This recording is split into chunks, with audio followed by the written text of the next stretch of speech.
Dad called at 2:13 a.m. Not because he missed me, not because he suddenly remembered I existed, just a name flashing on my silent phone in a dark apartment 6 months and 4 states away from the home no one noticed I'd abandoned. I stared at the screen for 2 rings before answering. His voice exploded through the speaker, tight, rehearsed, brittle. "Your brother's wedding is in 2 weeks. You will be here. We need the whole family together." Family. I felt the word land like a joke told in poor taste.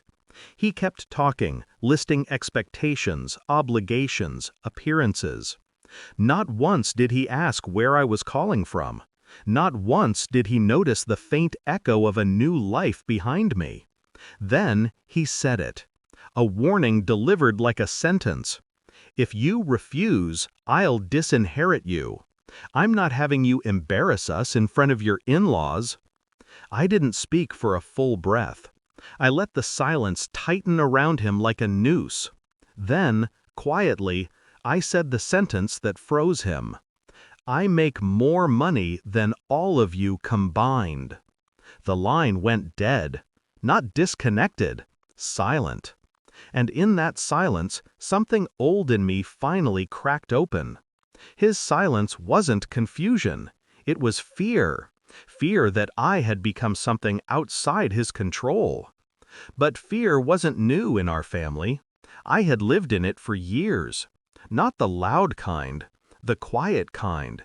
The kind that sits at dinner tables disguised as politeness and pretends not to notice who is being carved open beneath the laughter. My leaving wasn't spontaneous. It was escape. 6 months ago, I packed a single suitcase and drove until the highways forgot my name. None of them called. None of them noticed. Until now, when they needed me as a prop. A missing puzzle piece in their perfect family illusion. But that wasn't the real betrayal. No, the real betrayal happened long before I crossed state lines. It began the night I overheard my parents' voices under their bedroom door, whispering about me. Not with worry, but annoyance. "Just let him believe he's part of the trust. It keeps him compliant. Do you really think he'll ever succeed enough to challenge us?" A soft laugh. My mother's. "He's too gentle for that." That was the night something cold hollowed me out. That was the night I realized I wasn't a son. I was leverage. And the wedding invitation, no, summons, wasn't an olive branch. It was another attempt to use me. They thought I was still the quiet one. Still the compliant one. Still the son who mistook manipulation for love. They didn't know I had changed. They didn't know I had already begun unweaving everything they hid behind. They didn't know what I had found.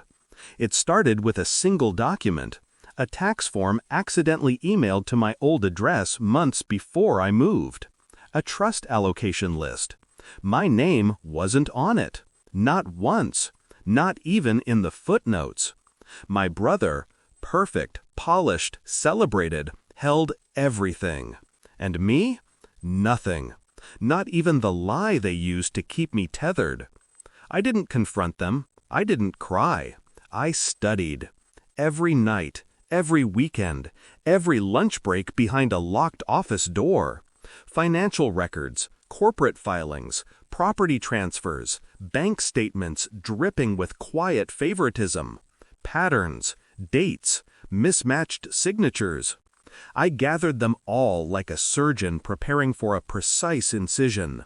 No rage, just clarity. I traced their decisions the way someone traces a scar, slowly, understanding the shape of the wound. Every document was another whispered truth. Every signature was another betrayal. Every secret account was another proof that I had never belonged. I stayed silent. I built my own life, a new job, a new apartment, a salary that turned survival into strategy. 6 months of quiet rising, and then the call. The demand, the threat. Their timing couldn't have been more perfect, because the investigation they never noticed was complete, and the truth was sharper than any revenge I could have imagined. 2 days after the call, I emailed Dad a single PDF. No subject, no explanation. Just the truth. Compiled, highlighted, time-stamped. The trust they used as a leash exposed. The signatures they forged marked. The financial favoritism they denied undeniable. He responded in 28 minutes, a single sentence. "Where did you get this?" I replied with one word: watching. Hours later, another message.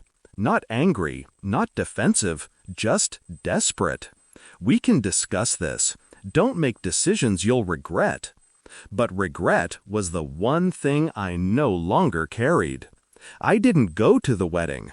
Instead, on the morning of it, I scheduled a meeting with their estate attorney, forwarded every document, every timestamp, every discrepancy. Calm, professional, lethal. By the time my family gathered for photographs, smiling, flawless, incomplete, the attorney had already begun the audit. And their perfect image? It fractured in real time. I didn't need to call them. I didn't need to show up. My absence was the confrontation. My silence was the revenge.